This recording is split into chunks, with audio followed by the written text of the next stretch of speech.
हम लोग अ, भगवान से प्रार्थना कर सकते हैं कि हमारे अंदर कभी भी अहंकार ना आए, दंभ ना आए, और हम हमेशा भगवान की सेवा में संलग्न रहे और दूसरों को भी भगवान की सेवा में रहने के लिए प्रेरित करते हैं। तो on this auspicious day we are discussing Srimad Bhagavatam, we are discussing Krishna Katha. So this is very, we all are very fortunate. We all have the mercy of the Lord upon all of us, that He is giving opportunity to discuss Krishna Katha. So Mataji, you can take over from here. हरे कृष्णा प्रभु जी, धन्यवाद प्रणाम। तो प्रारंभ करने से पहले मैं आप सब लोगों से जो है चाहती हूँ कि आप लोग मुझे ब्लेस करें। मेरी कोई योग्यता नहीं है कि श्रीमद् भागवतम में मैं कुछ टिप्पणी कर सकूं या कुछ बोल सकूं, पर चूंकि हमारे जो है वरिष्ठ वैष्णवज ने और हमारे जो है शिक्षा गुरु ने ये सेवा दी है, सेवा का मौका दिया है, तो इसे ऐसे सेवा लेके, कार्तिक मास की सेवा लेके मैं प्रयास करूंगी कि हम जो है श्रीमद् भागवतम का श्रवण कर सकें।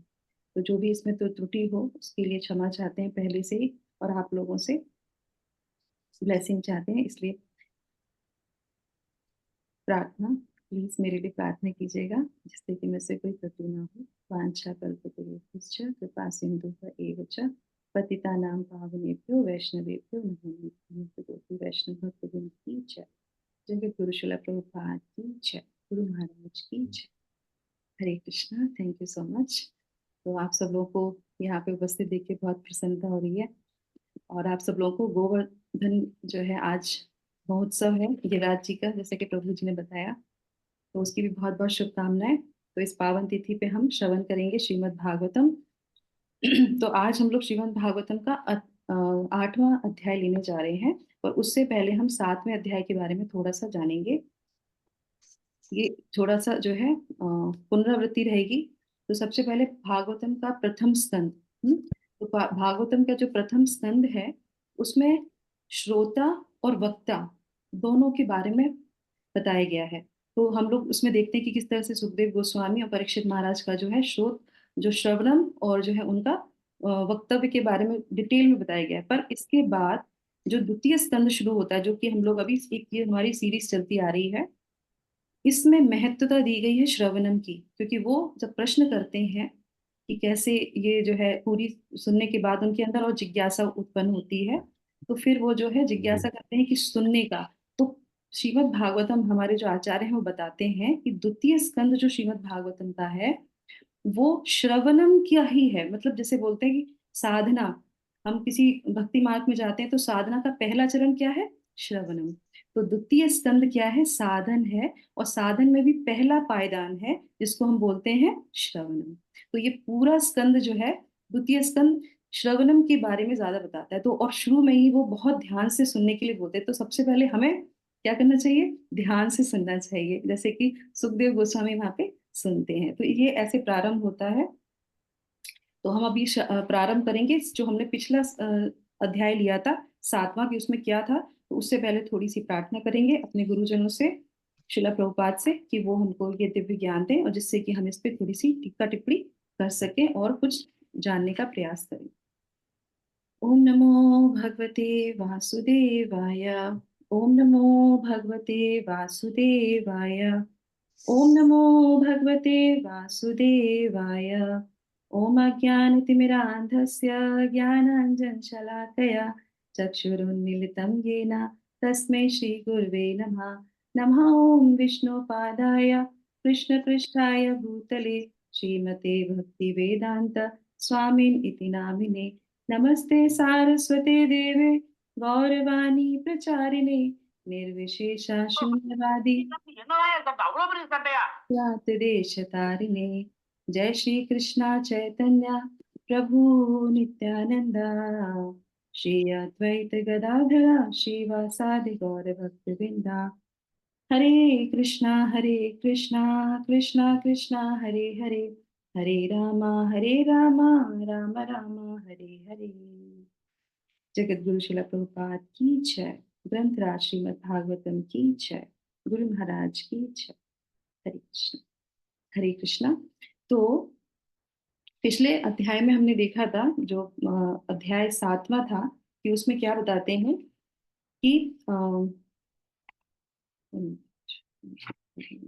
हाँ, तो अध्याय 7 में हमने देखा था कि किस तरीके से जो है परीक्षित महाराज एक जो है सुनते हैं कि सारे जीवों को जो है ऐसा कौन सा कार्य करना चाहिए जिससे कि उनकी जो है हर सब समय हर जगह और हर कार्य में वो जो है उनकी सदगति हो सके। तो ये प्रश्न सुन के पर जो है सुखदेव गोस्वामी बहुत प्रसन्न होते हैं और फिर वो कहते हैं कि वो उनके प्रश्नों का उत्तर देना प्रारंभ करते हैं। तो उसके बाद उसमें हमने देखा था कि किस तरीके से और वो जो प्रश्नों का प्रारंभ जो देते हैं आंसर वो किस उस पे देते हैं आधार पे, जैसे कि ब्रह्मा जी ने नारद जी को वो सारे जब नारद जी ने वैसे ही प्रश्न किए तो ब्रह्मा जी ने वैसे ही उनको उत्तर दिए। तो उसी को लेके उसी का उदाहरण लेके वो यहाँ पे उनके प्रश्नों का उत्तर देना प्रारंभ करते हैं। तो इसमें सबसे अच्छा जो हम लोगों ने अभी तक सीरीज में जो पढ़ा था वो क्या था, तो वो बताते हैं कि कौन सा कार्य ऐसा है, तो बताते हैं श्रोतव्यम कीर्तव्यम और स्मृतव्यम। तो ये श्लोक उसमें कोट किया जाता है बहुत अच्छा कि हमको हरि का नाम सुनना चाहिए, हमको हरि का नाम कीर्तन करना चाहिए मतलब बोलना चाहिए और सुमिरन करना चाहिए, है ना। तो इसमें एक चीज बहुत अच्छी आती है, जैसे मैंने यहाँ पे नोट डाउन करके रखा है कि जो श्रवण होते हैं उसके 3 अंग होते हैं। श्रवण करने के सुनने के 3 अंग होते हैं। कौन कौन से होते हैं? एक होता है कानों से सुनना, दूसरा होता है मन से उसको मानना और तीसरा होता है हृदय से उसको करना। तो सिर्फ सुनना ही नहीं है, सुनना है उसके बाद उसको जो है मन से उसको स्वीकार भी करना है जो हम सुन रहे हैं, और उसके बाद जो है उस पे जो है आचरण भी करना है। तो जिसको हम लोग जिसको बोलते हैं श्रवण, मनन और निध्यासन। निध्यासन तीसरा। और ये कौन बोल रहे हैं? ये वेदों का मत है, ऐसा हमारे आचार्य बताते हैं। तो उसी संदर्भ में जो है वो इस श्लोक को बताते हैं। और उसके बाद हमने देखा किस तरीके से आगे के जो अध्याय आगे आए तो उसमें जो है भक्ति योग के बारे में वो बताते हैं, अष्टांग योग के बारे में बताते हैं, भक्ति योग को स्थापित करने का प्रयास करते हैं अष्टांग योग को बताते हुए। और अष्टांग योग और भक्ति योग जब वो बताते हैं तो उसमें हम लोग को क्या शिक्षा मिलती है कि हमारे हृदय की शुद्धि होती है। जब भी हम भक्ति योग के बारे में सुनते हैं तो उससे हमारा हृदय निर्मल होता है। तो ये बात वो जो है स्थापित करते हैं। और उसके बाद 3 अध्यायों में इस तरीके से वर्णन आता है कि सृष्टि की उत्पत्ति कैसे ये सब चीजें चलती हैं। और उसके बाद प्रार्थनाएं होती है। तो ब्रह्मा जी की जो प्रार्थनाएं हैं वो हम लोगों ने जो है महाप्रेम प्रभु जी के द्वारा सुनी थी। बहुत सुंदर तरीके से हम लोगों को शिक्षाएं भी मिली थी उस सत्र से। और इस तरीके से फिर आगे बोलते हैं कि मैं और सुनना चाहता हूँ। तो देखिए यहाँ पे लगातार सुखदेव जो परीक्षित महाराज जी हैं वो क्या करते हैं, मैं सुनना चाहता हूँ, मैं सुनना चाहता हूँ। तो ये पूरा जो स्कंद है वो सिर्फ सुनने श्रवण पे पूरा जो है फोकस किया जाता है। तो वो कहते हैं मैं और सुनना चाहता हूँ, उनके अंदर लौल्यम रहता है, एक आकांक्षा रहती है मैं और सुनना चाहता हूँ। और फिर उसके बाद फिर वो जो बताते हैं कि किस तरीके से जो है मैं उन कृष्ण के बारे में सुनना चाहता हूँ और कैसे उनकी बहिरंगा शक्ति जो है ये सृष्टि को जो है जो सृष्टि जो रची गई थी तो उसके बारे में हम लोगों ने बहुत डिटेल में और सत्रों में देखा था। और उसके बाद फिर वो जो है वो उनके प्रश्नों का उत्तर नारद जी के आधार पे, ब्रह्मा जी और नारद जी की जो व्याख्या हुई थी उनकी जो वार्तालाप हुई थी उसके आधार पे वो प्रश्न उत्तर देना प्रारंभ करते हैं। तो अब आ जाते हैं हम अपने आज के अध्याय पे। तो इस अध्याय में क्या था, इस अध्याय में हमने इस अध्याय में जो है पहले हम लेंगे लास्ट वाले अध्याय का लास्ट का श्लोक। अगर आप लोगों के पास, क्योंकि अभी हम लोगों ने क्या देखा क्या सुना कि वो सुनना चाहते हैं, तो जिसके पास भी श्रीमद् भागवतम है कृपया करके अपनी भागवतम खोल लीजिए और हम लोग जो है लास्ट का श्लोक पढ़ेंगे। तो क्योंकि मैं यहाँ पे कोई पीपीटी नहीं लूंगी तो इससे कनेक्शन पता चलेगा कि पिछले श्लोक में क्या था जिससे वो अध्याय अंत हुआ था और अब हम लोग जो अध्याय लेने जा रहे हैं जो पढ़ने जा रहे हैं उसमें क्या कनेक्शन है। तो बहुत अच्छा तात्पर्य है शिला प्रभुपाद का। और माता जी ने बहुत अच्छे से व्याख्या भी की थी, क्योंकि हम लोग अब हिंदी में कर रहे हैं तो इसलिए मैंने सोचा उसको कनेक्शन करना आवश्यक है। तो पिछला जो 7वें अध्याय का जो श्लोक संख्या 53 है, हाँ, उसमें 53 और 54 जो है लास्ट श्लोक है। 53, सॉरी, हाँ 53 में। तो 53 श्लोक में क्या बताते हैं, मायां वर्णयतो मनुष्य ईश्वरस्यानुमोदितः श्रवणतः श्रद्धया नित्यं माययात्मा मोह्यति। तो क्या बोल रहे हैं, माया बहिरंगी शक्ति के व्यापार विभिन्न शक्तियों से संबंधित, तो शक्तियों से संबंधित श्री भगवान के कार्यकलापों का वर्णन, उनकी प्रशंसा उनका श्रवण परमेश्वर की शिक्षाओं के अनुसार होना चाहिए। यदि नियमित रूप से श्रद्धा तथा सम्मान पूर्वक ऐसा किया जाता है, तो निश्चित रूप से श्री भगवान की भ्रामक शक्ति माया से उबर जाया जा सकता है। तो यहाँ पे क्या बताया, जो हम लोगों ने पिछले किया था कि कैसे हम भगवान को प्राप्त कर सकते हैं, कैसे हम अपने हृदय को निर्मल कर सकते हैं। तो यहाँ पे श्रील प्रभुपाद लास्ट के इसमें जो है पूरी तरीके से बताते हैं कि अगर हम क्या करेंगे, अगर हम जो है भगवान की शक्तियों से संबंधित श्री भगवान के कार्यकलापों का वर्णन है ना, उनकी लीलाओं का वर्णन सुनते हैं और उनकी प्रशंसा जो है जिसमें की गई है तो वो करते हैं, और उनका श्रवण परमेश्वर की शिक्षाओं के अनुसार होना चाहिए। तो जब हम कोई चीज सुनते हैं तो क्या है, उसकी शिक्षाएं जो दी गई हैं वो अगर हम ध्यान से सुनते हैं तो वो बहुत जो हमारे लिए क्या होती है, लाभप्रद होती है। और उसको क्या करना चाहिए, नियमित रूप से करना चाहिए।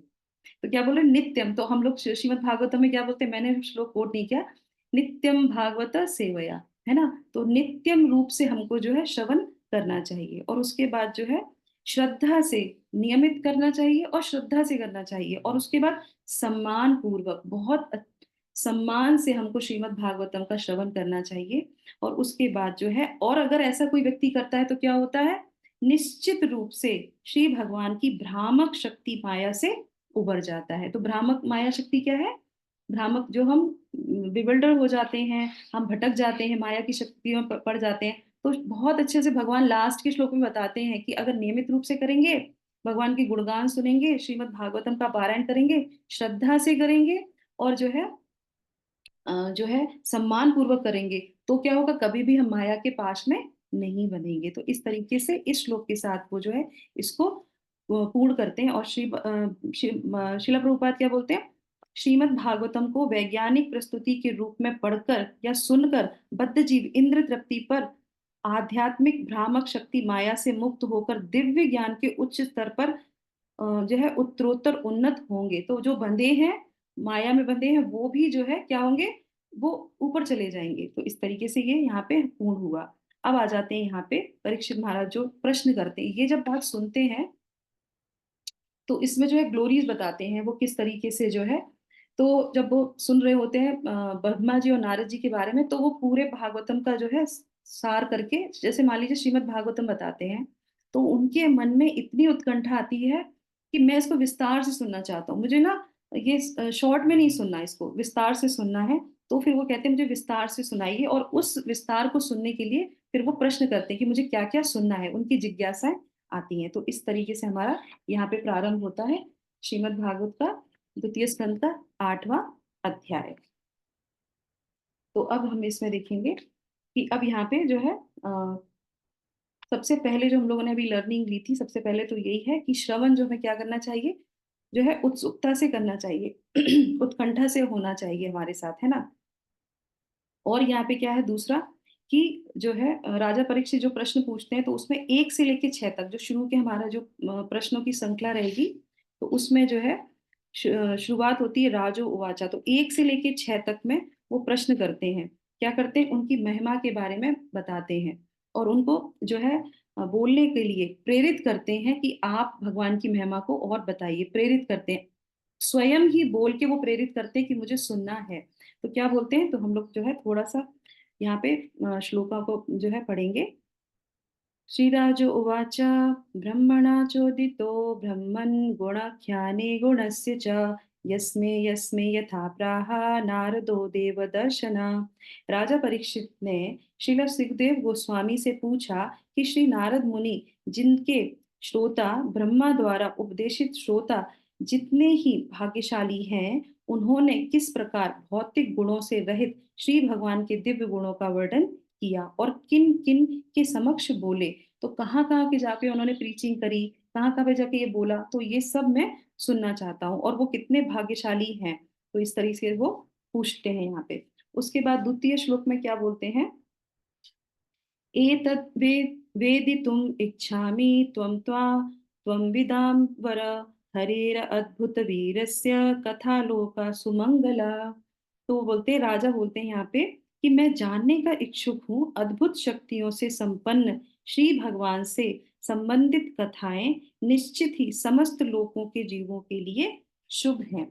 तो वो ये बोलते हैं यहाँ पे कि मैं किसको जानने के लिए इच्छुक हूँ, मैं परम सत्य को जानने का इच्छुक हूँ, और भगवान की कथाओं जो अद्भुत शक्तियों से संपन्न है उसके लिए मैं जानना चाहता हूँ। तो यहाँ पे क्या है कि वो समस्त लोगों के लिए शुभ है, ऐसा नहीं है जो पढ़ता है वो भगवान की कथा सभी जीवों के लिए, सभी के लिए वो शुभ होती है, तो उसको मंगलकारी करने वाली है, उसको करने के लिए मैं सुनना चाहता हूँ। और इसमें क्या होगा, इसमें जो है लोगों का लाभ होगा, परंतु मेरा क्या लाभ होगा, यहाँ पे होगा कि सबका मंगलकारी है, पर इसमें सुखदेव गोस्वामी का क्या लाभ होगा, तो पर्सनल जो है वहां पे वो बोलते हैं, स्वयं ही बोल रहे हैं, सुखदेव गोस्वामी बोल रहे हैं। तो तृतीय श्लोक में वो वर्णन करते हैं, बोलते हैं, कथयस्व महाभागा यथा महखिलात्मनि कृष्णे निवेश्य निसंगम मत मनस्तच्छेय कलेवरम। तो वो बोलते हैं कि हे परम भाग्यशाली शिला सुखदेव गोस्वामी, परीक्षित महाराज बोलते हैं, आप मुझे कृपया करके श्रीमद् भागवतम सुनाते रहें। यहाँ पे वो पर्सनल अपनी चीज बता रहे हैं, मुझे सुनाते रहें जिससे मैं अपना मन परमात्मा भगवान श्री कृष्ण में स्थिर कर सकूं, और इस प्रकार भौतिक गुणों से सर्वथा मुक्त होकर अपना ये शरीर त्याग कर सकूं। ये बहुत ही सुंदर, जब मैं ये प्रिपेयर कर रही थी चैप्टर, तो इतना अच्छा लगा कि जो व्यक्ति 7 दिन में जिसकी मृत्यु होने वाली है, वो क्या कह रहे हैं, मुझे डिटेल में सुनना है, एक एक चीज सुननी है। और क्या है, उनको सुन के क्या होगा, लोगों का तो मंगल होगा ही, पर मेरा खुद का क्या होगा, मंगल कैसे होगा, कि मैं जब उनकी लीलाओं को सुनूंगा और सुनते में मैं अपना मन क्या करूंगा, परमात्मा में लगा सकूंगा, भगवान में स्थिर कर लूंगा, ये कर कर सकूंगा, और उसी स्थिर के साथ भौतिक गुणों से सर्वथा मुक्त हो जाऊंगा। क्योंकि जब भी हमें बोलते हैं ना भगवत गीता के जो है 8वें अध्याय में, कि जो है अंत काले चमेवम, तो जो भी अंत काल में जो हमारे चित्त में रहता है वैसे ही हमारी अगली गति होती है। तो 3 गुणों से दूर रहना चाहिए। 3 गुणों से दूर कैसे रहेंगे, अगर हम भगवान का श्रवण करेंगे या भगवान का नाम हमारे चित्त में रहेगा। तो वो कहते हैं कि 3 गुणों से सर्वथा मुक्त होकर मैं इस शरीर का त्याग त्याग कर सकूंगा। तो इस चीज को बोलते हैं, और ये कहते हैं कि वो मेरा पर्सनल होगा, है ना।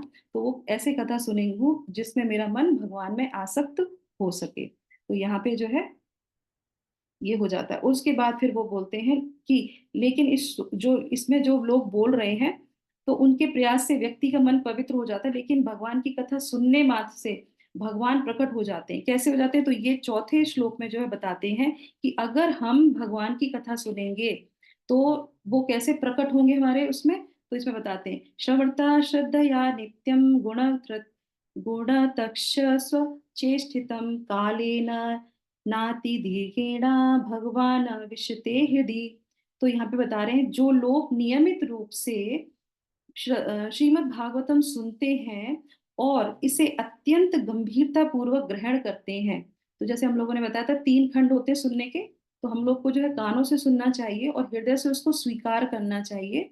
तो बताते हैं उसको ग्रहण करते हैं, गंभीरता मंथन करते हैं, चिंतन करते हैं, उनके हृदय में अल्प समय में, छोटे ही समय में, थोड़े ही समय में भगवान क्या हो जाते हैं, भगवान उनके हृदय में प्रकट हो जाते हैं।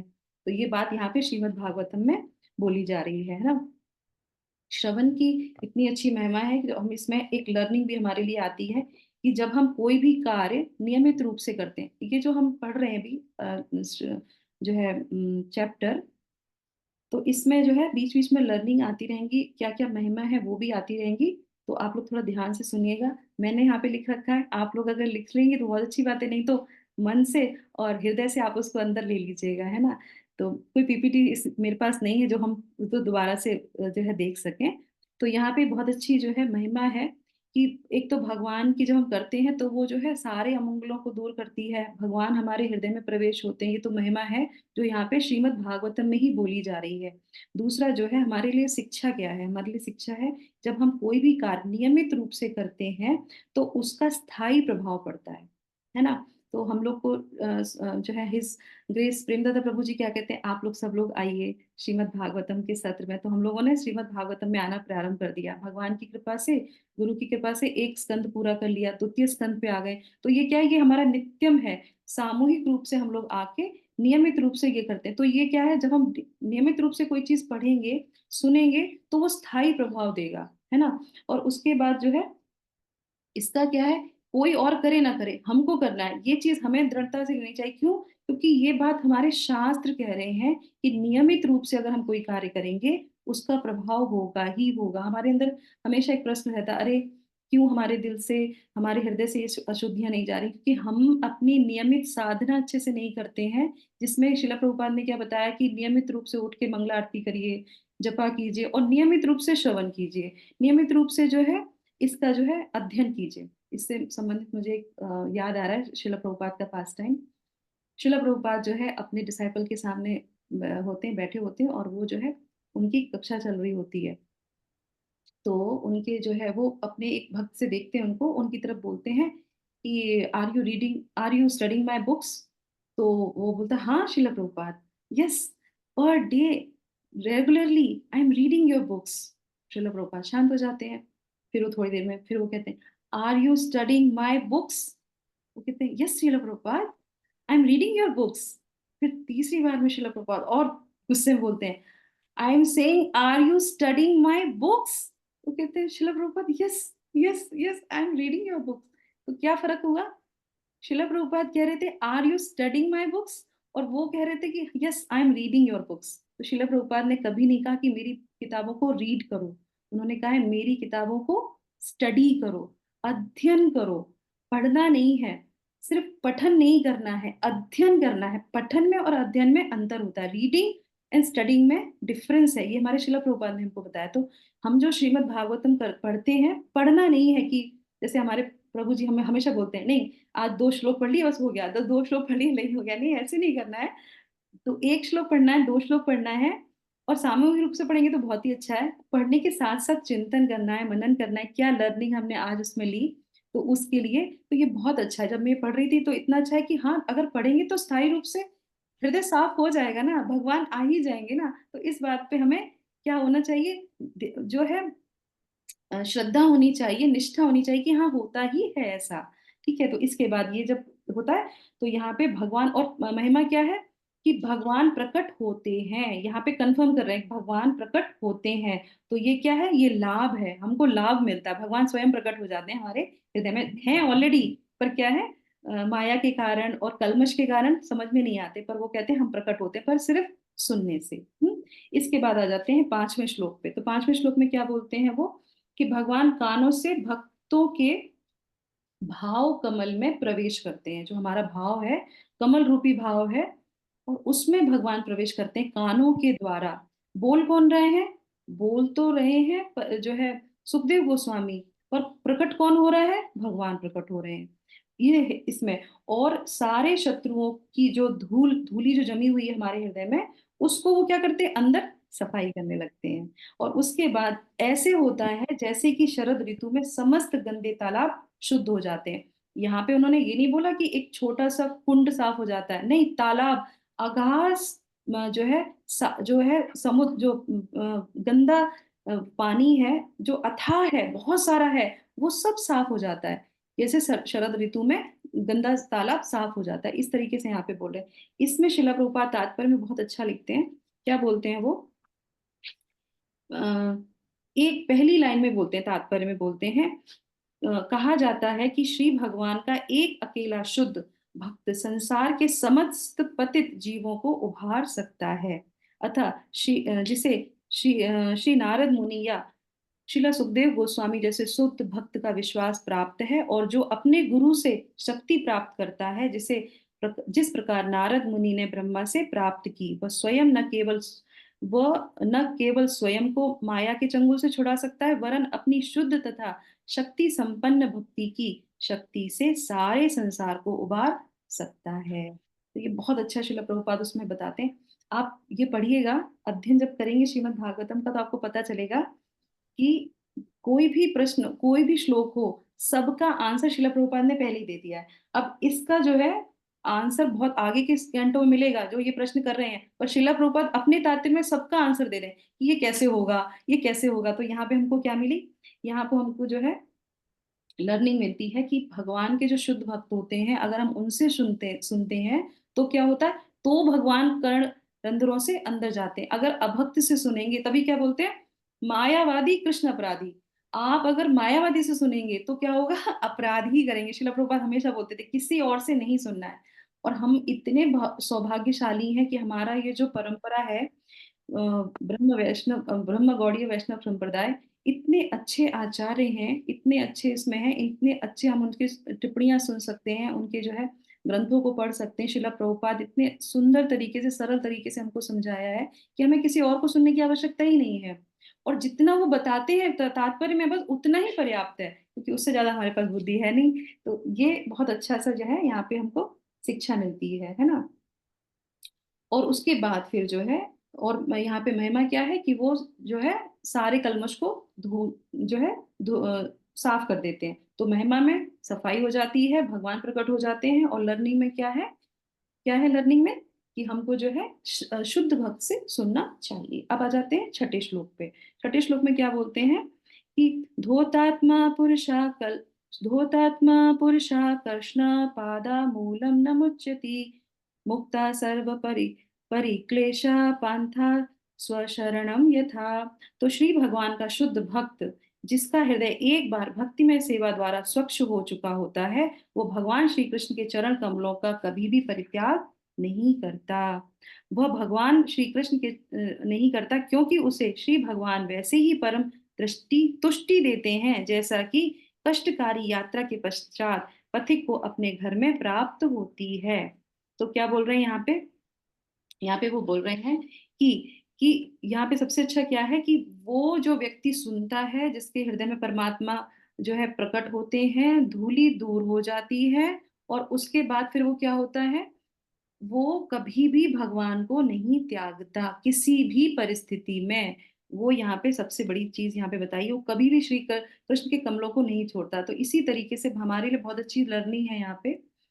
हम जब शुरू शुरू में जब इस कृष्ण भावनामृत संघ में आते हैं, तो हमारा सेंटर होता है हाँ कृष्ण भक्ति करेंगे, भगवान का नाम जप करेंगे। फिर उसके बाद दूसरी दूसरी चीजें चलने लगती हैं, फिर युद्ध होना शुरू हो जाता है, कुछ भी बात हो गई, छोड़ो, तुम्हारा तो संस्था ही ऐसी है, हम तो उसको छोड़ के चले जाते हैं, है ना। तो वो कहते हैं कि अगर कृष्ण भक्ति है, वो नहीं जाएगा। कुछ भी गलत चीजें अगर वो कर रहा है, अगर किसी वजह से होती है हमारे जीवन में, तो वो हमारी साधना कमी की वजह से होती है, हमारे खुद के गलत बर्ताव की वजह से होती हैं। इस संस्था में इसमें कोई भी दोष नहीं है।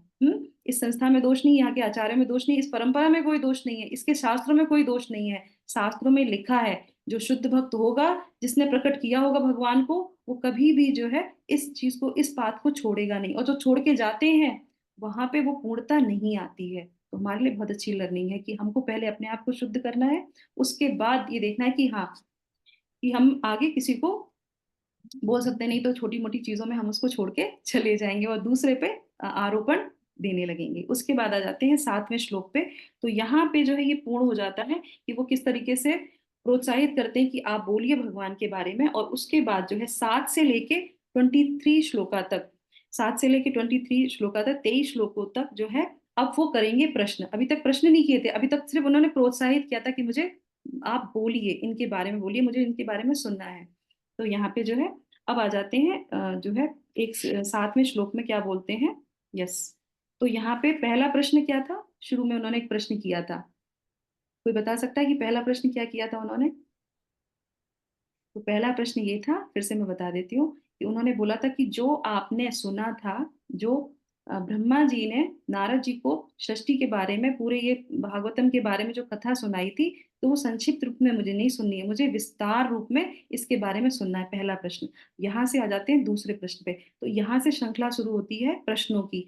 इसीलिए इस अध्याय का नाम क्या है, इस अध्याय का नाम है राजा परीक्षित द्वारा पूछे गए प्रश्न। क्योंकि इस अध्याय में प्रश्न ही प्रश्न वो पूछते हैं, एक प्रश्न में कई सारे प्रश्न होते हैं। तो आप ध्यान से जब सुनेंगे और ध्यान से जब आप पढ़ेंगे इन प्रश्नों को, सॉरी वर्सेस को, तो आपको पता चलेगा एक ही वर्ष में बहुत सारे प्रश्न करते हैं। तो सातवां में द्वितीय जो है प्रश्न से शुरू होता है। तो वो क्या कहते हैं, आत्मा को ये शरीर, ये जो हम आत्मा है, इनको शरीर कैसे मिला, पंचभूत का ये शरीर है, ये कैसे मिलता है, ये कैसे बनता है, ये पूछते हैं। और किस हेतु के लिए मिला है, और किसी हेतु के लिए मिला है या बिना किसी हेतु के ही मिला है, तो ये प्रश्न वो करते हैं। और आप जानते हैं, है ना, वो क्या बोलते हैं कि आप तो जानते हैं, निश्चित रूप से आप जानते हैं, इसलिए मुझे बताइए। अब इसका जो है आंसर ये तृतीय स्कंद में भी आएगा, इसी स्कंद में भी, इसी चैप्टर में भी आएगा, और जो है तृतीय स्कंद में भी इसका आंसर आता है। पर श्रील प्रभुपाद इसी में जो बताते हैं, और जो है आठवें जो है श्लोक में क्या बताते हैं, आठवें श्लोक में वो बताते हैं, यस, तो इसमें हम्म, तो आठवें श्लोक में क्या बोलते हैं, वो बोलते हैं कि श्री भगवान के श्री भगवान के शरीर का सामान्य जीव के शरीर की तुलना में क्या अंतर है। तो एक जीव जो है उसकी उसका शरीर और भगवान के शरीर में क्या अंतर है, और विशिष्ट महत्व क्या है। तो यहाँ पे फोकस वो करते हैं गर्भोदक्षाई विष्णु को। क्यों? क्योंकि जब वो एक्सप्लेन कर रहे होते हैं तो गर्भोदक्षाई विष्णु जो है उनकी नाभि से कमल नाल निकलता है, उसमें जो है 14 जो है प्लेनेटरी सिस्टम होते हैं, सारे जो है लोक होते हैं। तो ये कहीं ना कहीं ऐसा नहीं लगता है कि ये भौतिक है, ऐसा तो जीव भी करते हैं। तो ये इसमें अंतर क्या है भगवान के शरीर में और एक साधारण जीव है उसके शरीर में, अंतर क्या है, इसको मैं जानना चाहता हूँ, डिटेल में जानना चाहता हूँ। तो ये वो प्रश्न करते हैं। और उसके बाद जो है नवे श्लोक में क्या बोलते हैं, वो बोलते हैं कि उन भगवान को, उनके भगवान का रूप का वर्णन कीजिए। किसके भगवान के रूप का वर्णन कीजिए? गर्भोदक्षाई विष्णु भगवान का वर्णन कीजिए, जिनकी नाभि से ब्रह्मा उत्पन्न हुए हैं। और उनको क्या बोला जाता है? अजहा बोला जाता है। तो इस श्लोक में वो शब्द लेते हैं अजहा। तो अजहा हम लोग जो है भगवान के लिए भी उपयुक्त करते हैं, और इसमें जो है ब्रह्मा जी के लिए भी बोला गया है अजहा। तो अजह सृजति भूतानि भूतात्मा यदुनुग्राहात् दृश्यते येन त्रपूर्णम नाभि पद्म समुद्भवा। तो ब्रह्मा जो किसी भौतिक स्रोत से नहीं अपितु श्री भगवान की नाभि से प्रकट होने वाले कमल फूल से उत्पन्न हुए हैं, वे उन सबके सृष्टा हैं जो भौतिक रूप से जन्म लेते हैं। निसंदेह भगवत कृपा से ही ब्रह्मा श्री भगवान के स्वरूप को देख सके। तो यहाँ पे भगवान के श्री रूप को किसने देखा था? ब्रह्मा जी ने देखा था, और मैं भी उस रूप को देखना चाहता हूँ। तो ये वो बात यहाँ पे प्रकट करते हैं और बोलते हैं मैं उनके बारे में, उनके रूप के बारे में सुनना चाहता हूँ। उसके बाद फिर जो है 10वें जो है उसमें बोलते हैं वो कि महाविष्णु और गर्भोदक्षाई विष्णु के जो संबंध है, वो मैं संबंध को जानना चाहता हूँ। और वो किस तरीके से जब प्रलय होता है, जीवात्मा जाती है आती है, तो उसमें भगवान कहाँ स्थित रहते हैं, कहाँ उनकी स्थिति रहती है, उसके बारे में मैं जानना चाहता हूँ। तो ये यहाँ पे प्रश्न करते हैं। और उसके बाद फिर जो है 11वें में क्या बोलते हैं कि यहाँ पर वो प्रश्न करते हैं कि जीव की स्थिति जो है पूरे ब्रह्मांड में, एक तो यहाँ पे हो गई पर्सनल कि वो उनकी स्थिति कैसी रहती है, यहाँ पे सारे जीवों की स्थिति क्या रहती है ब्रह्मांड में, उसके बारे में भी मैं जानना चाहता हूँ। वो ये प्रश्न करते हैं। और उसके बाद फिर आ जाते हैं 11 से 23 तक के श्लोकों में। यहाँ पे जो है काल कर्म के बारे में वो प्रश्न करते हैं, मुझे काल के बारे में बताइए। और इसमें दो शब्द आते हैं, कल्प और विकल्प। तो 11 में दो शब्द आते हैं, कल्प और विकल्प। 1 मिनट। तो पहले वो पूछते हैं तो कल्प क्या होता है। तो कल्प में जो होती है सृष्टि और प्रलय के मध्य की जो अवधि होती है, जो समय होता है, उसको बोलते हैं कल्प। और एक सृष्टि वो होती है जो गौण सृष्टि होती है, उसको बोलते हैं विकल्प। तो इस दोनों के बारे में मुझे बताइए। और उसके बाद क्या पूछते हैं, वो कहते हैं कि भूत भविष्य के बारे में बताइए, सारे काल अवधि के बारे में बताइए। और यहाँ पे क्या है हमारे लिए, ये प्रश्न कौन, सब्जेक्ट क्या है यहाँ पे पूछने का उनका, कि मुझे उसके बारे में बताइए, अवधि के बारे में बताइए। वो प्रश्न कर रहे हैं जिनकी खुद की अवधि क्या है, 7 दिन की, सिर्फ 7 ही दिन है उनके पास। और फिर भी वो क्या पूछ रहे हैं कि मुझे भूत के बारे में बताइए, भविष्य के बारे में बताइए, और ये काल कैसे चलता है, काल की अवधि कैसे रहती है, कैसे ये सृष्टि होती है, प्रलय कैसे होता है, उसके बीच में जीवों की स्थिति क्या होती है, ये सब चीजें पूछ रहे हैं। हमारे मन में तो कभी ये जिज्ञासा नहीं आती है। और हम सब लोग को निश्चित रूप से पता है कि हमारी क्या है अवधि जाने की यहाँ से। कोई बता सकता है कि हमारी अवधि क्या है जाने की यहाँ से? हमारा निश्चित समय पता है हमको? हम्म? मुझे प्रश्न तो नहीं करना चाहिए, पर फिर भी प्रश्न कर ही लेते हैं। कोई बता सकता है? यस। जी हरे कृष्णा माता जी, प्रणाम। यस प्रभु जी जी। तो माता जी हमारी अवधि तो अनिश्चित है, हम किसी भी वक्त हम जा सकते हैं, अगले क्षण हम जा सकते हैं। Yes, correct. अगले क्षण ही जा सकते हैं, हमको नहीं पता। उनकी तो निश्चित ही 7 दिन में जाना, उसके बाद भी कितना लॉलियम था हर एक चीज को डिटेल में जानने का। पर हमारे अंदर वो लॉलियम नहीं आता। अच्छा, सबसे अच्छी बात है, उनकी और हमारी अवधि कुछ कुछ मैच मैच करती है। कैसे? 7 दिन उनके पास है, 7 दिन तो हमारे पास भी है। हमारी मृत्यु होगी तो इन 7 दिनों में ही होगी। कौन से 7 दिन में? संडे से लेके संडे से लेके मंडे सैटरडे तक। सैटरडे तक, यस। यही दिन तो आएंगे, Sunday Monday Tuesday Wednesday Friday Saturday, इसी में ही मरेंगे हम लोग, करेक्ट। उनके पास भी 7 दिन, हमारे पास भी 7 दिन है, तो पर क्या है, 7 दिन उन्होंने अपना निश्चित कर लिया, तो हमें भी अपने 7 दिन में एक शेड्यूल बना लेना चाहिए कि मंडे टू फ्राइडे हमें डेली जो है भगवत गीता भागवतम का श्रवण करना है, और संडे जो हमारे पास रहता है उसमें क्या करना है, टेम्पल में जाके सेवा करनी है। तो हम भी अपना शेड्यूल बना सकते हैं, क्यों, क्योंकि मौत तो कभी भी आ सकती है, मृत्यु तो कभी भी आ सकती है, करेक्ट। तो इस तरीके से ये हम यहाँ से लर्निंग ले सकते हैं, जैसे उन्होंने वो लॉलियम था उनके अंदर, तो हम भी एक शेड्यूल बना सकते हैं कि नहीं, डेली नहीं पढ़ सकते हैं, श्रवण नहीं कर सकते, नहीं, नियमित रूप से बना लीजिए, पता नहीं संडे हो या मंडे कभी भी यहाँ से चले जाएंगे। तो इस तरीके से वो पूछते हैं, और हमारे लिए ये बहुत अच्छा यहाँ पे लर्निंग आता है। अब उसके बाद है, वो कहते हैं कि निश्चित रूप से जो है पूर्ण ज्ञान को मैं जानना चाहता हूँ। और उसके बाद जो है, समय क्या हो गया, मैं समय देख लूं, ओके, 7 बजे जा रहे हैं। उसके बाद फिर वो जो है यहाँ पे फिर वो पूछते हैं कि मनुष्यों की अवधि कितनी है ना, और उसके बाद देवताओं को कितनी मिलती है अवधि, अवधि के बारे में जाते हैं, काल चल रहा है ना, काल के बारे में पूछते हैं, तो वो ये भी पूछते हैं कि ब्रह्मा जी की अवधि कितनी है, जीव साधारण जीव है उसकी कितनी अवधि होती है, देवताओं की कितनी अवधि होती है, इन सब के बारे में मैं निश्चित रूप से और पूरे जो है पूरी तरीके से जानना चाहता हूँ। फिर आ जाते हैं श्लोक संख्या 14 पे। तो श्लोक संख्या 14 में वो बोलते हैं कर्मों के द्वारा जीव शरीर, कर्मों की बात आती है यहाँ पे, तो वो कहते हैं कि कैसे, कौन से कर्मों से हमको ये शरीर मिलता है। बहुत अच्छा प्रश्न है कि हमें कभी भी सोचना चाहिए कि हमको ये शरीर मिला है, और शरीर में अगर कोई व्याधा आई है तो इसका कारण क्या है। तो यहाँ पे प्रश्न भी ऐसा ही है, वो क्या पूछते हैं कि कौन से कर्मों के कारण हमको ये शरीर प्राप्त होता है, और कौन से गुणों को हम ग्रहण करते हैं, है ना। तो शिला प्रभुपाद हमेशा इसमें जो है हमेशा बोलते थे कि हमको, तात्पर्य में भी उन्होंने दिया है, अब इसको हम पढ़ते हैं यहाँ पे। तो वो कहते हैं कर्मों के द्वारा जीव शरीर को कैसे प्राप्त करता है, गुणों को कैसे ग्रहण करता है, और उसका परिणाम क्या होता है। ये प्रश्न बहुत सुंदर। तो शिला प्रभुपाद जो है इसमें क्या बताते हैं, शिला प्रभुपाद यहाँ पे उत्तर दे देते हैं, क्या बोलते हैं यहाँ पे। तो तात्पर्य में वो बोलते हैं यहाँ पे सबसे पहले,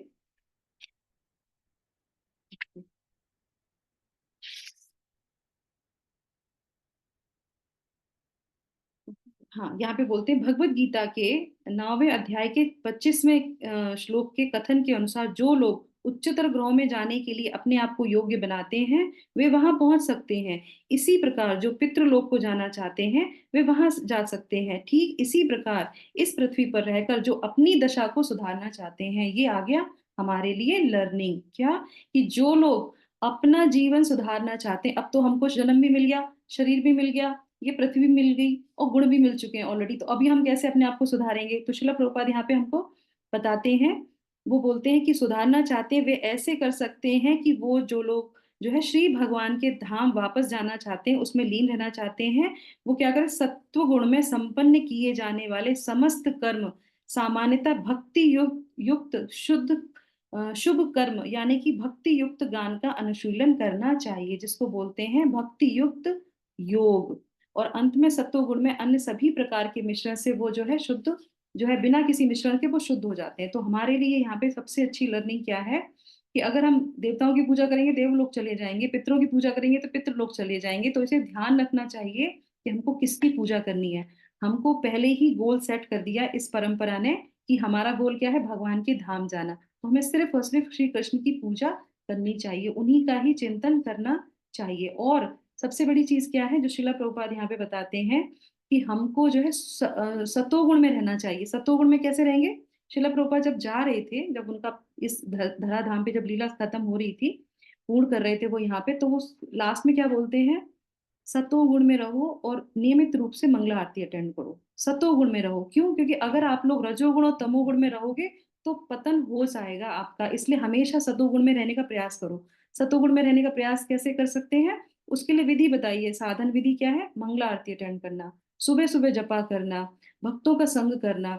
और सबसे बड़ी बात जो शिला प्रभुपाद यहाँ पे बताते हैं कि हमको जो है सिर्फ जो है श्रवण ही नहीं करना चाहिए, हमको जो है यहाँ पे अनुशीलन करना चाहिए, भक्ति युक्त जो है हमको ज्ञान का अनुशीलन भी करना चाहिए। और क्या है, इसके आगे वाले उसमें आएगा कि हमको जो है सेवा भी करनी चाहिए, ठीक है। तो इसके बाद जो है यहाँ पे आ जाते हैं कि सिर्फ श्रवण तो नहीं है, और ये जब हम श्रवण करेंगे और भगवान की सेवा करेंगे तो भगवान हमारे हृदय में आएंगे और हमको जो है क्या करेंगे, पूरा पूरा ज्ञान देंगे, वो रास्ता मार्ग दिखाएंगे जिससे कि हम भटके ना। तो इस तरीके से यहाँ पे हमको अपनी स्थिति को सुधारने का प्रयास करना चाहिए। यस, ठीक है। अब इसके बाद जो है आ जाते हैं श्लोक संख्या 17 पे।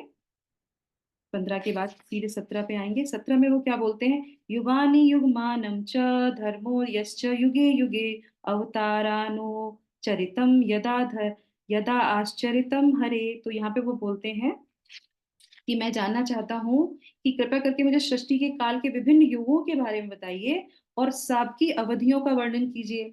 जो युग है, युग की अवधि कितनी होती है वो बताइए। मुझे विभिन्न प्रकार के श्री भगवान के विभिन्न अवतारों के कार्यकलापों के बारे में भी सुनना है, तो कृपया करके वो भी मुझे बताइए।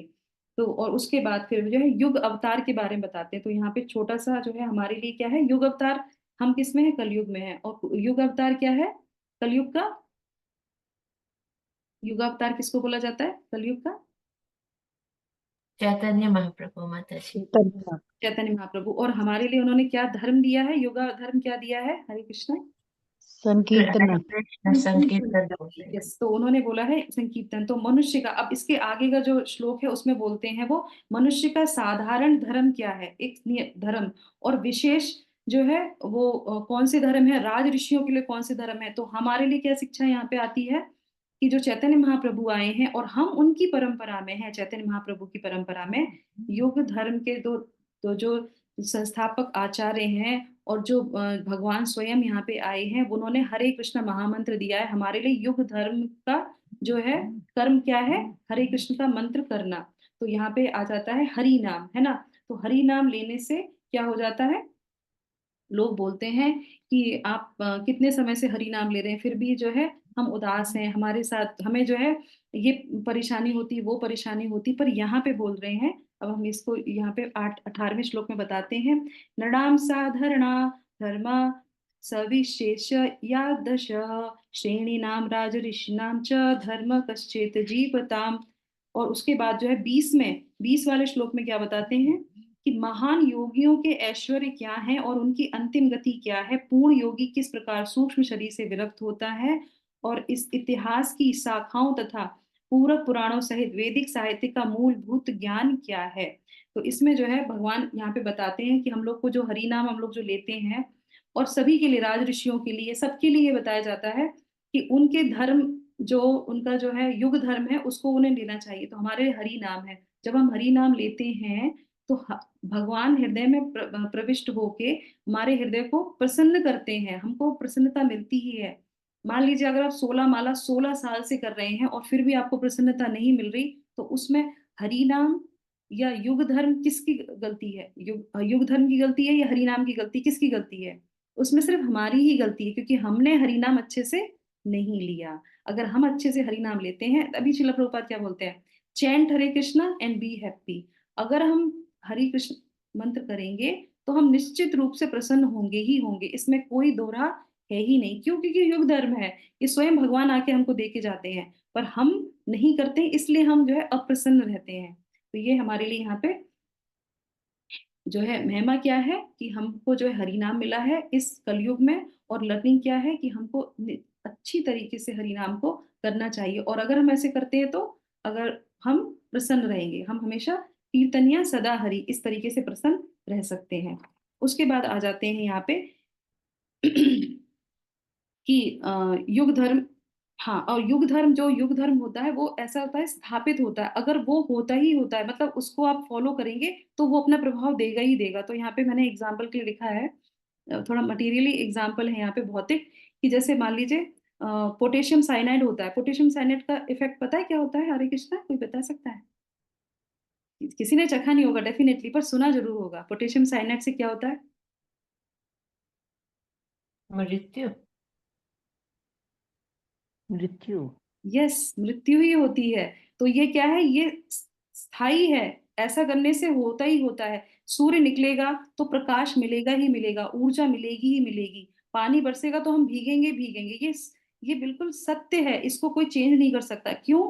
क्योंकि ये उसके साथ ही मिलके आता है। बर्फ में आप जाएंगे तो आप ठंडे होंगे ही होंगे, वो ठंडक देता ही देता है। इसी तरीके से युग धर्म में जो हरि नाम हमको दिया है भगवान ने, जो हरे कृष्ण महामंत्र है, अगर उसको करेंगे तो आप प्रसन्न होंगे ही होंगे, इसमें कोई भी दोहराए वाली बात नहीं है। इसीलिए युग धर्म वो पूछ रहे हैं कि कौन सा युग धर्म है और एक मनुष्य को कौन सा जो है वो धर्म को अपनाना चाहिए, क्या करना चाहिए। तो इस तरीके से उसका प्रभाव के बारे में वो बताते हैं। उसके बाद जो है आ जाते हैं अगले उस पे कि हाँ, अब आ जाते हैं यहाँ पे 18वें जो है, इसमें तात्पर्य में भी प्रभुपाद बोलते हैं कि विशेष रूप से धर्म करना है, भक्ति करना, भक्ति में सेवा करना। तो यहाँ पे बहुत अच्छा वो उन्होंने बताया है।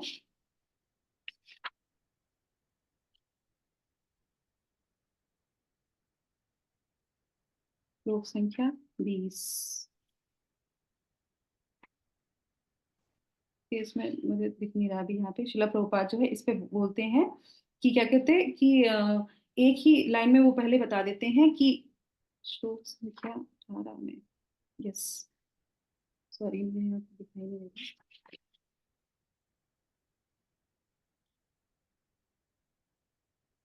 मनुष्य, हाँ, मनुष्य की सभी श्रेणियों में यहाँ पे वो बताते हैं कि हमें क्या करना चाहिए, भक्ति में सेवा करनी चाहिए। यस, हमें भक्ति में सेवा करनी चाहिए। लास्ट में बोलते हैं हाँ, श्री भगवान की भक्ति में सेवा के अतिरिक्त अन्य कोई और धर्म नहीं है। तो यहाँ पे सबसे अच्छा हमारे लिए श्रील प्रभुपाद क्या देते हैं कि भक्ति में सेवा भी करनी चाहिए, ये हमारा धर्म कहलाता है, अन्य कोई और हमारा धर्म नहीं है। और भगवान भी क्या बोलते हैं भागवत भागवत भगवत गीता में 18वें अध्याय में, सर्व धर्मान परित्यज्य मामेकम शरणम भजा, हमारी शरण में आ जाओ।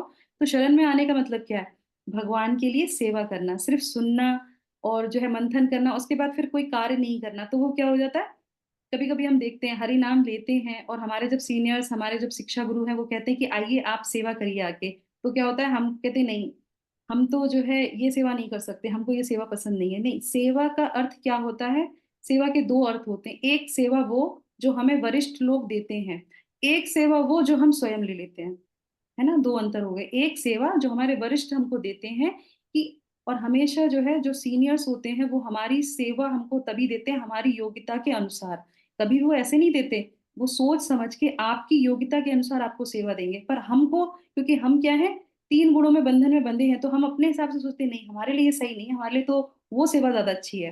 तो इसीलिए श्रील प्रभुपाद कहते हैं कि सेवा, भक्ति में सेवा करनी चाहिए। और वो भक्ति कौन देगा, वो सेवा कौन देगा, हमारे वरिष्ठ हमको देंगे। जैसे कि अभी संडे को सेवा है हमारी कुकिंग की, तो हमारे प्रभु जी हमको बताते थे आपको ये करना है, आपको ये करना है, आपको ये करना है। क्यों कहते हैं, उनको पता है, अनुभव है कि कौन इस चीज को कर सकता है, कौन इसको लीड कर सकता है, कौन इसको पूर्ण कर सकता है। कोई बिना, त्रुटि भी हो सकती है पर उनको एक विश्वास है, उन्होंने देखा है, समझा है। तो इसीलिए जब भी हमारे वरिष्ठ कोई हमें सेवा देते हैं तो उसको बड़े स्वीकार करना चाहिए। भगवान स्वयं आके नहीं बोलेंगे, वो किसी ना किसी वैष्णव के हृदय में प्रकट होके ही वो बुलवाते हैं कि आपको ये सेवा करनी चाहिए। तो हमारी लर्निंग लर्निंग सबसे अच्छी है, अगर हम सुनते हैं, समझते हैं, उसको अपने जीवन में उतारना भी चाहिए, सेवा के लिए जाना भी चाहिए। सिर्फ ऑनलाइन क्लास करने से नहीं होगा, प्रैक्टिकली हमको मंदिर में जाके संडे को सेवा में भाग लेना ही चाहिए। ठीक है, तो इस तरीके से ये हो गया। और शिला प्रभुपाद क्या कहते हैं कि आपको क्या है, ये यहाँ पे और ये जो है पशु भी भगवान की सेवा में, वो कहते हैं कि पशु भी जो है क्या हो जाता है, शुद्ध हो जाता है। जैसे कि भगवान जो है राम की सेवा करने के लिए कौन आए थे, हनुमान जी आए थे, तो बोले बंदर भी आके ना शुद्ध भक्त बन जाता है। तो जब हम भगवान की सेवा करते हैं, ये श्रील प्रभुपाद अपने तात्पर्य में लिखते हैं, वो भी शुद्ध भक्त बन जाते हैं। तो हम मनुष्य हैं, तो हमें अपने मनुष्य जीवन का जो है ये अपॉर्चुनिटी जो है लेनी चाहिए कि हमको ये विशेष जीवन मिला है, ये विशेष शरीर मिला है। तो इस तरीके से हम अपने आप को भी जो है पूर्ण कर सकते हैं। ठीक है, अब आ जाते हैं यहाँ पे आगे, लास्ट में हो गया हमारा। उसके बाद जो है सेवा से एक छोटा सा यहाँ पे मैंने एग्जांपल लिख के रखा है, वो मैं आपको सुनाती हूँ और उसके बाद फिर हम जो है जल्दी से उसको पूर्ण करने का प्रयास करेंगे। सारे प्रश्न ही प्रश्न है इस अध्याय में। तो छोटी सी भी अगर हम भगवान के लिए सेवा करते हैं ना, नेहा विक्रमो नाशस्ति बोलते हैं ना शिल हमारे भगवत गीता में, थोड़ा सा भी अगर हम भगवान के लिए करते हैं तो हम बड़ी से बड़ी आपदाओं से बाहर निकल सकते हैं। तो शिला प्रभुपाद के जो है, जब वो कलकत्ता में, नहीं, वृंदावन में थे, वृंदावन में जो हमारा राधा श्याम सुंदर जो मंदिर है, उसकी जो है प्रस्ताव जो है बनवा रहे थे उसको, प्रतिष्ठा करवा रहे थे उसकी, तो उसमें बहुत सेवा लग रही थी, बहुत धन लग रहा था, बहुत समय भी लग रहा था। अब जैसे कि हम सब लोग जानते हैं उस समय श्रील प्रभुपाद बहुत वृद्ध थे, उनकी आयु वैसी थी। तो कलकत्ता के एक ग्रुप आया वृंदावन में। जैसे कार्तिक मास है तो बहुत दूर दूर से लोग आते हैं वृंदावन में विजिट करने के लिए, धाम दर्शन करने के लिए। तो कलकत्ता से एक ग्रुप आया भक्तों का, और वो वृंदावन में जो है सब जगह जाते हैं दर्शन के लिए। तो वो राधा श्याम सुंदर इधर से भी निकलते हैं, तो शिला प्रभुपाद का प्रवचन हो रहा होता है वहां पे। मंदिर नहीं बना होता है, मंदिर की जो है भूमि जो है पूरी जो है पृष्ठभूमि बन गई होती है, पर मंदिर नहीं बनता है वहां पे। तब तक चल रहा होता है, कार्यक्रम चल रहा होता है उसका बनने का। शिला प्रभुपाद का प्रवचन होता है, तो वहां पे एक महिला होती है, वो आके क्या करती है, उस प्रवचन को सुनने लगती है। प्रवचन को सुनती है, यात्रा में आई होती है, जानती नहीं थी प्रभुपाद को, और भक्ति से भी उसका कोई ज्यादा दूर दूर तक कोई संबंध नहीं था। तो वो सुनती है, सुन के उसको बहुत आनंद होता है। देखिए, ये कथा भी मैं सुना रही हूँ, कहीं ना कहीं हमारे इस श्लोकों में भी ये रिलेट करता है कि शुद्ध भक्त से सुनने से हृदय में भगवान प्रविष्ट होते ही होते हैं और प्रकाशित होते हैं। सेवा भाव उत्पन्न हो जाता है जब भी हम किसी ऐसे भक्त के संग में आते हैं जो जिसके हृदय में शुद्धिकरण है, और जो है भगवान प्रकट हो चुके हैं। उसके मिलने से, उसके सुनने से तुरंत हमारे हृदय में क्या होता है, चेंजेस आने लगते हैं। हाँ, एकदम से हमको लगेगा कि नहीं, हमको भी सेवा करनी चाहिए। तो जैसे वो शिला प्रभुपाद को सुनते हैं, उसके बाद एकदम से वो होने के बाद शिला प्रभुपाद से कहती है, आपका मैंने ये प्रवचन सुना, मुझे बहुत अच्छा लगा। आपकी मैं क्या सेवा कर सकती हूँ? तुरंत बोली, मैं क्या सेवा कर सकती हूँ? तो वो कहते हैं कि आप मेरी सेवा करना चाहती तो एक काम कर दीजिए, अगर हो सके तो आप हमारे राधा श्याम सुंदर के लिए थोड़ी सेवा कर दीजिए। मैं ये मंदिर बनवा रहा हूँ तो कुछ धन की आवश्यकता है, अगर आप धन में सहयोग करेंगे तो बहुत अच्छा लगेगा मुझे। तो वो कहती हाँ बिल्कुल बिल्कुल। और वो जो महिला थी वो अच्छे घर से थी, बहुत अच्छा उसके पास धन था। तो वो तुरंत जो है चेक बनाती है, और चेक जो है शिला प्रभुपाद को दे देती कि ये जो है आपके मंदिर के लिए चेक है। और उसके बाद फिर वो वहां से वापस कलकत्ता पहुंच चले जाते हैं। कलकत्ता के जाने के बाद जो कलकत्ता का मंदिर है, इस्कॉन मंदिर, ज्यादा वो किसी से रिलेट कभी नहीं की, वो अपने जीवन में मस्त हो गई। पर वो ये यात्रा करी, शिला प्रभुपाद का एक बार उसने दर्शन किया और श्रवण किया शिला प्रभुपाद से। उसके बाद वो अपनी चीजों में चली गई, और उसके बाद जो है उसकी अंतिम जो है यात्रा आई, अंतिम समय आया। उस समय उसने बोला कि जो है मुझे भगवान के दर्शन करने हैं, मुझे भगवान की वो करनी है। तो उसके जो अपने बच्चों से बोलती है कि कैसे भी करके मुझे भगवान के दर्शन कराओ, पास में इस्कॉन टेम्पल है, मुझे वहां ले चलो। तो वो कह रहे आपको लेके तो नहीं जा सकते। तो फिर टेम्पल में फोन करते हैं, जो कलकत्ता का जो इस्कॉन टेम्पल है वहां पे वो फोन करते हैं और उनसे बोलते हैं कि ऐसे से मेरी माता जो है लास्ट उसमें जा रही हैं, तो हम क्या कर सकते हैं? वो एक काम करो, मंदिर नहीं आ सकते, हम आपको जो है एक तस्वीर भेज देते हैं, वो आप तस्वीर लेके जाइए जिससे कि वो दर्शन कर लें। बोले हाँ ये सही रहेगा। तो वो ढूंढते, अब उस समय क्या होता है, उस मंदिर में उनके जो विग्रह होते हैं वहां के इस्कॉन कलकत्ता के, वो विग्रहों की कोई तस्वीर नहीं होती है। और वो कहते हैं कि हमने तो बोल दिया, एक वचन दे दिया, और यहाँ पे तो तस्वीर है ही नहीं, क्या करें? बहुत परेशान होते हैं, बहुत परेशान। वो गोदाम में जाते हैं, ढूंढते हैं कि एक तस्वीर मिल जाए जिससे कि हम उनको भेज दें। नहीं मिलती, तो उनको एक कैलेंडर दिख जाता है, तो कहते हैं कोई बात नहीं, कैलेंडर ही है, कैलेंडर ही ले चलते हैं। वो कैलेंडर लेके, तस्वीर नहीं मिलती, कैलेंडर मिलता है, कोई बात नहीं, पुराना है, कितने सालों पुराना है, ले चलते हैं। कैलेंडर उनको दे देते हैं, तुलसी दे देते हैं और सारी चीजें दे देते हैं। और वो जो मैया थी, जो माता जी थी, कैलेंडर को देखते देखते अपने प्राण त्याग देती हैं। उसके बाद जब ये हो जाता है, उसके बाद फिर उनका कार्यक्रम पूर्ण होता है। उसके बाद उनके बच्चे आते हैं और आके वहां पे उनके प्रभु जी को बोलते हैं कि आपका बहुत बहुत धन्यवाद, मेरी माँ बहुत प्रसन्नता के साथ इस शरीर को उसने त्यागा है और बहुत खुश थी। पर एक चीज जो है वो उन्होंने जो मुझके साथ शेयर की, वो मैं आपको बताना चाहता हूँ। बोले क्या? फिर हमको नहीं पता था, पर मेरी जो माँ थी उसने मुझे बताया कि ये जो तुम फोटो लेके आए हो, ये इस्कॉन कलकत्ता की नहीं है। तो क्या ये इस्कॉन कलकत्ता की नहीं थी फोटो? बोले हाँ, ये इस्कॉन कलकत्ता के तो नहीं थे विग्रह, पर जो भी हमारे पास विग्रह थे हमने दे दिए। तो बोले हाँ, ये राधा श्याम सुंदर थे। और फिर वो बताती हैं, उनकी माँ अपने बच्चों को ये बात बताती है, उससे पहले उन्होंने नहीं बताया था। फिर वो बताती हैं कि इन राधा श्याम सुंदर को कितने वर्ष पहले, जब इनका मंदिर बन रहा था, तब मैंने वो संत के कहने से उस मंदिर में दिए थे। तब शिला प्रभुपाद के क्या वचन थे, जब उन्होंने वो चेक दिया था, तब उन्होंने कहा था कि राधा श्याम सुंदर हमेशा आपके साथ रहेंगे। ये किसने बोला था? शिला प्रभुपाद ने। तो आप समझ सकते हैं, ये जो कथा जब हम सुनते हैं ये प्रभुपाद का पास टाइम। तो हमें पता चलता है कि अगर शुद्ध भक्त कोई बात कहता है कि भगवान आपके साथ रहेंगे, तो भगवान साथ में रहते हैं। आप सोचिए, ये सच्ची घटना है कि अंत समय में उस महिला के जिसने और कुछ नहीं किया, सिर्फ संत की वाणी सुनी और थोड़ा सा सेवा सेवा कर दी, संत के कहने पे सेवा कर दी, तो राधा श्याम सुंदर ने स्वयं वहां जाके दर्शन उस माता को दिए। तो ये प्रभाव है श्रवणन का, ये प्रभाव है भक्त का। तो इस तरीके से हमको भी अपने जीवन में कोई भी सेवा मिले अवश्य करना चाहिए। पता नहीं अगला पल है या नहीं है, जो भी सेवा है करनी ही करनी है। क्यों? हमारे आचार्य बोलते हैं, हमारे शिला प्रभुपाद बोलते हैं, और हमारे वरिष्ठ जो हमारे सीनियर्स हैं वो बोलते हैं। तो शिला प्रभुपाद उनके ही द्वारा हमसे बोलते हैं। शिला प्रभुपाद थोड़ी ना आएंगे बोलेंगे तुम ये काम करो, नहीं, वो ये प्रकट करते हैं हृदय में, और तब हमको वो सेवा का अवसर मिलता है। इस अवसर को कभी भी जाने नहीं देना चाहिए। इसके बाद आ जाते हैं यहाँ पे, समय हमने ज्यादा ले लिया, हरे कृष्णा मेरी स्पीड थोड़ी सी कम है। तो इसके बाद जो है यहाँ पे ये पूर्ण हो जाता है। उसके बाद फिर जो है 25-26, हाँ, तो 24 से लेके मैं कहाँ पे पहुंच गई, यस, हाँ, तो उसके बाद फिर यहाँ पे जो है 24 से लेके उसमें जो है 29 तक में वो महाराज परीक्षित जी को इंस्पायर करते हैं कि वो और बोलें, और मुझे सुनना है। और जो भी मैंने आपसे प्रश्न किए हैं, जो वो बोलते हैं यहाँ पे, तो वो बोलते हैं कि जो भी मैंने प्रश्न किए हैं, आप उनका जो है मुझे पूर्ण रूप से आंसर दीजिएगा, आप मुझे उसका उत्तर दीजिएगा ही दीजिएगा, है ना। और उसके बाद फिर जो है 27 और 28 और 29, ये बहुत इंपॉर्टेंट है। यहाँ पे ही ये इसका हम विराम कर लेंगे श्लोक अपने अध्याय का। तो क्या बोलते हैं, इसको हम पारायण करेंगे श्रील प्रभुपाद के तात्पर्य के साथ, और हमको जो शिक्षा उसमें मिलती है। परीक्षित महाराज जो है, यस, तो 27 श्लोक संख्या 27, सूत उवाचा। तो यहाँ पे सुखदेव गोस्वामी बोलते हैं, स उपमान मंत्रितो राज्ञा कथायामिति सत्पतेः ब्रह्मराते भृशं प्रीतो विष्णुरातेन संसति। तो वो बोलते हैं कि महाराज परीक्षित द्वारा भक्तों सहित भगवान श्री कृष्ण की कथाएं कहने के लिए आमंत्रित किए जाने पर श्रीला सुखदेव गोस्वामी अत्यंत प्रसन्न होते हैं।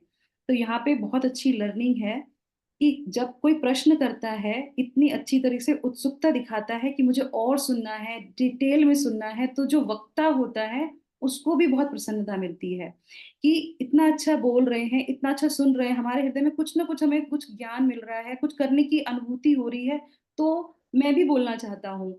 तो इस तरीके से वो बहुत खुश होते हैं, प्रसन्न होते हैं, और आमंत्रित उनको दिया कि मैं आपसे सुनना चाहता हूँ।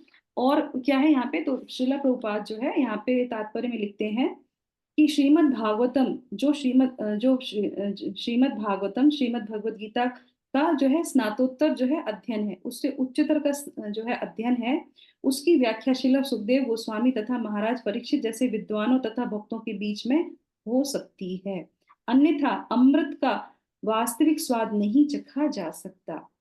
श्रील सुखदेव गोस्वामी महाराज परीक्षित से प्रसन्न थे, क्योंकि वे श्री भगवान की कथाएं सुनने से तनिक भी नहीं ऊबे थे, अपितु वे उन्हें रुचि पूर्वक अधिकाधिक सुनना चाह रहे थे। तो दोनों के बीच में जो सामंजस्य था, सुनने वाले को भी उतनी उत्कंठा और बोलने वाले को भी थक नहीं रहा था कि अब थक गए, बहुत होगी कथा, बंद कर दो, 7:15 हो गए, कथा यहीं पे विराम, दैट्स ऑल, खत्म, अब पूरा हो गया। तो इस तरीके से उनको, वो भी नहीं ऊब रहे थे, तो वो भी रस उसको ले रहे थे। श्रीमद् भागवतम पहले से ही पका हुआ फल, उस पे से भी कोई तोता उसको अगर खा ले तो वो और भी मीठा हो जाए। तो ऐसा फल जब कोई सुनता है या चखता है, तभी तो उसको आनंद आता है, तभी तो उसको वो अनुभूति होती है। तो इस तरीके से शिला प्रभुपाद बोलते हैं यहाँ पे। और उसके बाद फिर जो है लास्ट में 28 और 29 में जो है ये बात पूर्ण हो जाती है, और एक शिला प्रभुपाद के वाक्य से हम इसको यहाँ पे पूर्ण करेंगे। लास्ट में बोलते हैं, उन्होंने महाराज परीक्षित के प्रश्नों का उत्तर देना यह कहकर प्रारंभ किया कि इस भगवत विज्ञान को सर्वप्रथम स्वयं श्री भगवान ने ब्रह्मा से उनके जन्म के समय कहा था। श्रीमद् भागवतम उपवेद है और वेदों का ही अनुकरण करता है, ये साइंस है ना। और उसके बाद लास्ट में वो क्या बोलते हैं, यद यद परीक्षित ऋषभा पांडु नाम पृच्छति अनुपूर्वेण तत्सर्वमाख्यां तोमो चक्र में। तो वो क्या बोलते हैं कि आप जो है, उन्होंने अपने आप को राजा परीक्षित द्वारा जो प्रश्न पूछा गया था उसका उत्तर देने के लिए तैयार कर लिया। और उसके बाद बोला कि हे महाराज परीक्षित, पांडु वंश में सर्वश्रेष्ठ थे। पांडु वंश में सर्वश्रेष्ठ कहते थे कि उनके जो दादाजी थे अर्जुन थे, वो इतने सर्वश्रेष्ठ थे, पांडु स्वयं इतने सर्वश्रेष्ठ थे, और उन्हीं की कुल में आप हो, तो आप श्रेष्ठ हो, पांडवों में आप श्रेष्ठ हो। अतः वे उचित व्यक्ति से उचित प्रश्न पूछने में समर्थ हुए। तो वो क्या है, सुनने वाला और बोलने वाला दोनों ही बहुत जो है समर्थ हैं। तो यहाँ पे जो है, ये ही जो गुण है, जो सुनने का गुण है और जो बोलने का गुण है, ये हमारे शिला प्रभुपाद को की दीक्षा करवाई है। जो ये जो घटना हुई है, इस घटना ने शिला प्रभुपाद की दीक्षा कराई। अगर आप लोगों को नहीं पता तो यहाँ पे मैं बताना चाहूंगी कि शिला प्रभुपाद जब अपने गुरु महाराज से मिलते हैं और उसके बाद जो है एक यात्रा होती है, कलकत्ता से आते हैं, ये वृंदावन की यात्रा थी, वृंदावन की यात्रा होती है। तो उनके शिला प्रभुपाद के जो गुरु महाराज हैं, भक्ति सिद्धांत सरस्वती महाराज, तो वो जो है यात्रा में सब लोग आते हैं, तो बोलते हैं, वहां पे एक अनाउंसमेंट होता है कि जो लोग भी दर्शन करना चाहते हैं वो जाके दर्शन कर सकते हैं, क्योंकि यहाँ पे महाराज का अब जो है क्या होगा, प्रवचन होगा, और जो लोग प्रवचन सुनना चाहते हैं वो सुन सकते हैं। तो शिला प्रभुपाद नहीं जाते किसी भी दर्शन करने के लिए, वो वहां पे बैठ के गुरु महाराज से अपने दर्शन करते हैं। जब तक उनकी दीक्षा नहीं होती है, वो वहां पे बैठ के वो जो है सुनते हैं। कितने घंटे प्रवचन चलता है? 6 घंटे। 6 घंटे वो प्रवचन चलता है, बाकी लोग जाके दर्शन करने चले जाते हैं। और उसके बाद जब उनके लिए बोला जाता है कि ये जो है अभयचरण है, इनकी जो है बहुत अच्छे हैं, बहुत दान भी करते हैं, बहुत सेवा भी करते हैं, तो इनको दीक्षा। तो शिला प्रभु उनके गुरु महाराज क्या बोलते हैं, इनके लिए किसी को भी जो है जिसको बोलते हैं ना कि आप अप्रोच मत कीजिए, आप इनके लिए किसी को भी जो है बोलिए मत। ये स्वयं मैं जानता हूँ कि इनके अंदर सुनने की कितनी अच्छी जो है गुण है, और उस गुण के लिए ही उनके गुरु महाराज जो है उनको दीक्षा देते हैं, क्योंकि शिला प्रभुपाद 6 घंटे बैठ के अपने गुरु महाराज को सुनते हैं। तो इस तरह से उनकी वो दीक्षा भी वैसे ही होती है। तो इस तरीके से हम यहाँ पे जो है विराम करेंगे कि हमको जो है श्रवण कैसे करना चाहिए, लौल्यम के साथ करना चाहिए। जब हम लौल्यम करते हैं, शुद्ध भक्त के साथ करते हैं, तो क्या होता है, भगवान स्वयं हमारे हृदय में प्रकट होते हैं। प्रकट होते हैं तो क्या होता है, जितना भी कलमश है वो धुल जाता है। धुल जाता है तो हमें समझ में आता है कि क्या हमारे लिए सही है, क्या गलत है, क्यों हम इस धराधाम पे आए हैं, कैसे हमको इस जीवन में रहते हुए अपने आप को उन्नत करना है, हमेशा सतोगुण में रखना है, अच्छे लोगों के संग करना है, जो हमारे वरिष्ठ हमको सेवा देते हैं वो सेवा करनी है। वो करके ही हम मनुष्य जन्म का अपना जो है ये जीवन को जो है पूर्ण बना सकते हैं, अन्यथा हम क्या है, 2 पैरों पे चलने वाले जानवर ही कहे जाएंगे। तो इस तरीके से यहाँ पे ये हमारा पूर्ण होता है। अब इसके बाद जो आगे के हैं, तो उसमें चतुश्लोक की भगवत जो है भागवतम बताया जाता है। 4 श्लोकों में वो पूर्ण भागवतम को कहते हैं, उत्तर देना प्रारंभ कर देते हैं, और वो लगातार आपके 7वें स्कंद तक जो है उत्तर ही दिए जाते हैं। और ये प्रश्न कंटिन्यू जो है, हम सब जानते हैं कि जो है सुखदेव परीक्षित महाराज प्रश्न पूछते ही रहते हैं। तो इस तरीके से हम यहाँ पे इसको पूर्ण करते हैं। जगत गुरु शिला प्रभुपाद की जय। ग्रंथ राज श्रीमद् भागवतम की जय। Hare Krishna. Thank you so much. अगर किसी की कोई टिप्पणी हो या मैंने कोई चीज छोड़ दी हो बीच में, तो आप लोग जो हमारे वरिष्ठ यहाँ पे उपस्थित प्रभु जी और माता जी हैं, वो उसको पूर्ण कर सकते हैं। मुझे तो जितना मुझे समझ में आया मैंने उतना बोल दिया। Hare Krishna. Thank you so much.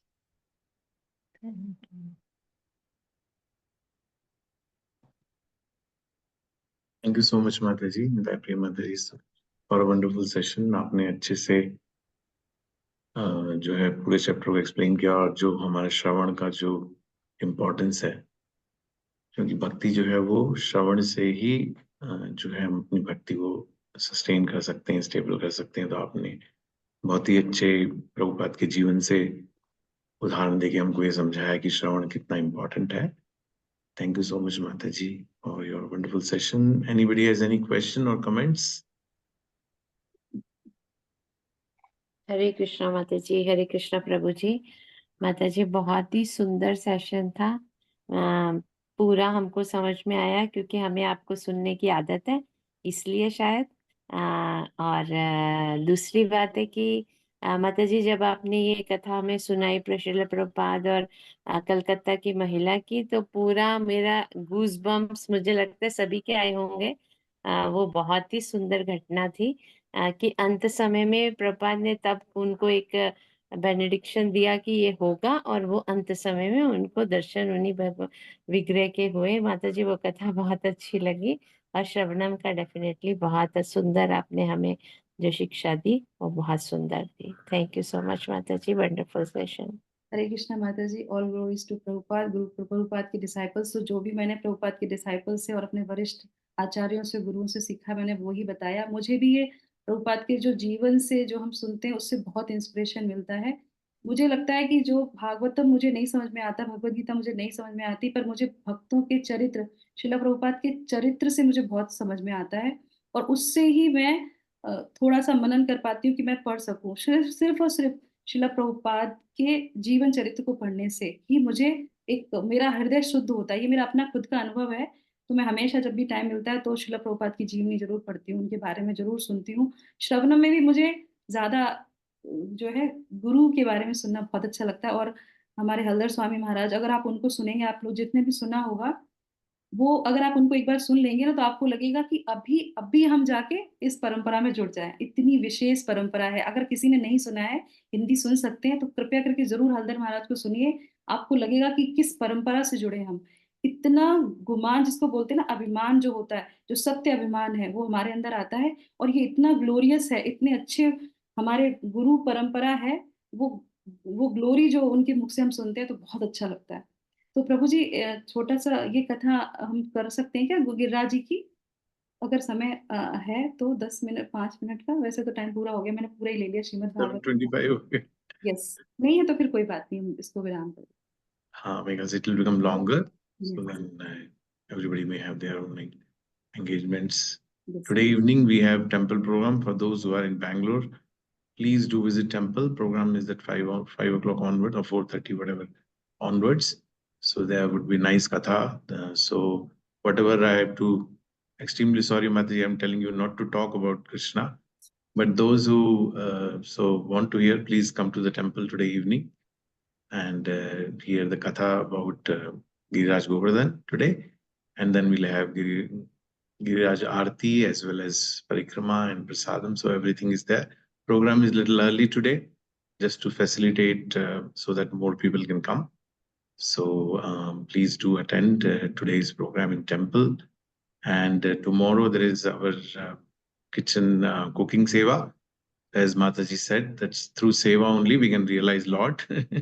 So अगर आपको भगवान को प्राप्त करना है तो सेवा भक्तों की और भगवान की करनी पड़ेगी। कार्तिक महीने का मंथ है ये, इसमें हम लोगों को भक्तों की सेवा करने का मौका मिल रहा है। ये भी हमारे लिए एक बहुत बड़ी अपॉर्चुनिटी है। मैं इस बात को हमेशा कहता हूँ कि बहुत कम मंदिर ऐसे होते हैं जहाँ पे भक्तों को इस तरह की सेवाएं डायरेक्टली करने का मौका मिलता है। बहुत कम टेम्पल्स में होता है, बिकॉज जनरली टेम्पल्स जो हैं वो अपने भक्तों को ही एंगेज करते हैं इस तरह की सेवा में, जो फुल टाइम डिवोटीज होते हैं। तो कॉन्ग्रेगेशन डिवोटीज के लिए इस तरह की सेवाएं बहुत कम रहती हैं जनरली। तो हम लोगों को हमारे मंदिर में बहुत बड़ी सुविधा अवेलेबल है कि हम लोग जो है जाके सेवा कर सकते हैं डायरेक्टली। सो कल आप लोगों से, भक्तों से अनुरोध है कि टाइम पे 6:15, by 6:15 I request everybody to be in temple, because last time we struggled to complete seva on time. So I request everybody to please come on time by 6:15. Please be in temple so that we can start vegetable cutting, because vegetable cutting takes a lot of time for pulao and all those things. So I humbly request all the devotees to be there on time and help us in doing this seva decently, nicely, so that all the Vaishnavas associated with our temple can be served, and we can serve Srila Prabhupada and Lord Krishna by our service attitude. So once again, thank you so much, Nitai Priya Mataji, for a wonderful session. And, I request everybody to please, chant Hare Krishna Mahamantra 3 times, praying for the spiritual progress of Mataji and Nityanand Prabhu and all the wonderful kids, so that they all make lot and lots of spiritual progress and keep giving us their association like this wonderful sessions. Hare Krishna Krishna Krishna Krishna Krishna Hare Hare Hare Ram Hare Hare Ram Ram Hare Ram Ram Ram Ram Ram Ram Hare Hare Hare Hare Krishna Hare Krishna Krishna Krishna Hare Krishna Krishna Krishna Hare Hare Krishna Ram Hare Ram Hare Ram Ram Ram Hare Hare Hare Krishna Hare Krishna Krishna Krishna Krishna Hare Hare Krishna Hare Ram Hare Ram Hare Hare So once again, thank you all for joining this session. And hopefully next week we will have another wonderful session. So we are continuing this, trying to understand Srimad Bhagavatam in sequentially, which generally is very difficult. We all do our own reading of Srimad Bhagavatam, but then we rarely get opportunity where we can sequentially understand and develop the taste in Srimad Bhagavatam. So please join us every week and see you all next week. Hare Krishna, Krishna Krishna, Hare Hare, Hare Ram, Ram Ram.